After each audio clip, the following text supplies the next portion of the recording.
ઝઘડિયા તાલુકાના રાણીપુરા ગામ ખાતે શ્રી વેરાઈ માતાના મંદિરનો પ્રાણ પ્રતિષ્ઠા મહોત્સવ યોજાયો। સમસ્ત ગામની કુળદેવી માં વેરાઈની પ્રતિષ્ઠા પૂજામાં 12 યજમાનો જોડાયા।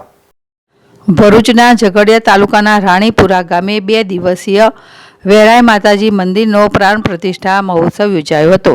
કાર્યક્રમના પ્રથમ દિવસે માતાજીની શોભાયાત્રા સમગ્ર રાણીપુરા ગામમાં યોજાઈ હતી, જેમાં મોટી સંખ્યામાં તમામ સમાજના લોકો આગેવાનો જોડાયા હતા। કાર્યક્રમના બીજા દિવસે પ્રતિષ્ઠાના મુખ્ય પૂજા તથા હવન યોજાયો હતો। માતાજીની પ્રતિષ્ઠા પૂજામાં 12 યજમાનો જોડાયા હતા। ભૂદેવો દ્વારા શાસ્ત્રોક્ત વિધિ અનુસાર પ્રતિષ્ઠા મહોત્સવની વિધિ કરાવી પૂર્ણાહુતિ કરી હતી। પ્રાણ પ્રતિષ્ઠા મહોત્સવ કાર્યક્રમમાં મોટી સંખ્યામાં ભક્તો ગ્રામજનો જોડાયા હતા। કાર્યક્રમની પૂર્ણાહુતિ બાદ સમગ્ર ગ્રામજનો માટે ભંડારાનું આયોજન કરવામાં આવ્યું હતું। યાકુબ પટેલ, ZSTV, ભરૂચ।